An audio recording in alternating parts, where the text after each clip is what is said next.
Oh man, we have a quiz. I'm always nervous when we have quizzes. I'm nervous until I start. After that, I'm good.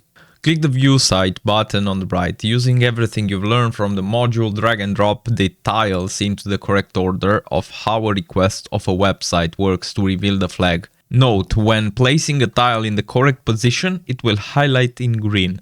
When a tile is in the wrong spot, it will highlight in red. Make sure not to refresh the page, as it will reset the tiles all to blank again.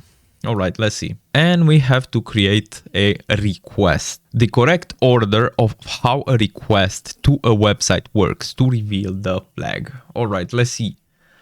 Request TryHackMe.com in your browser. I suspect that will be the first step.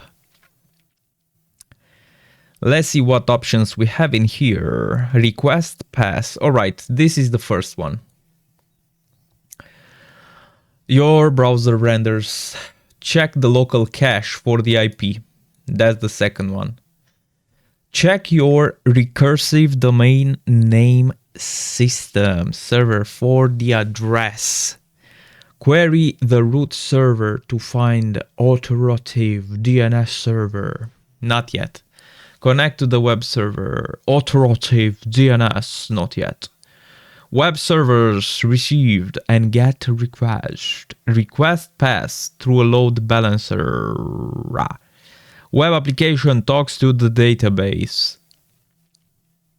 Check your recursive domain name system server for the address.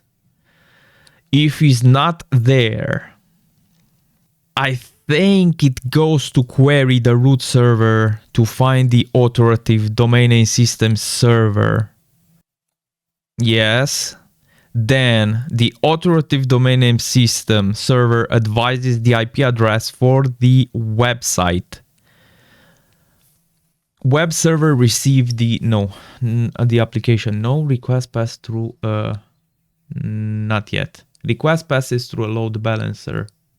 Not yet. The load balancer is not yet.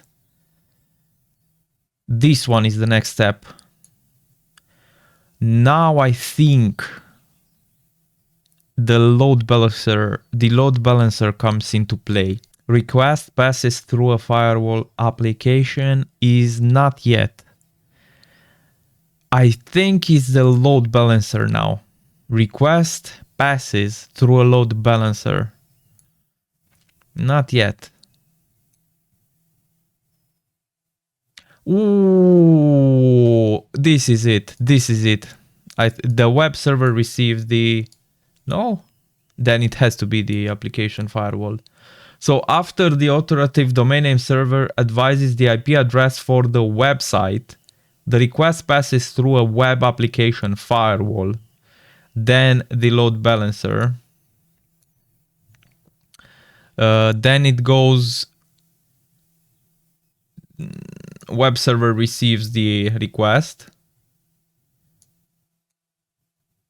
What?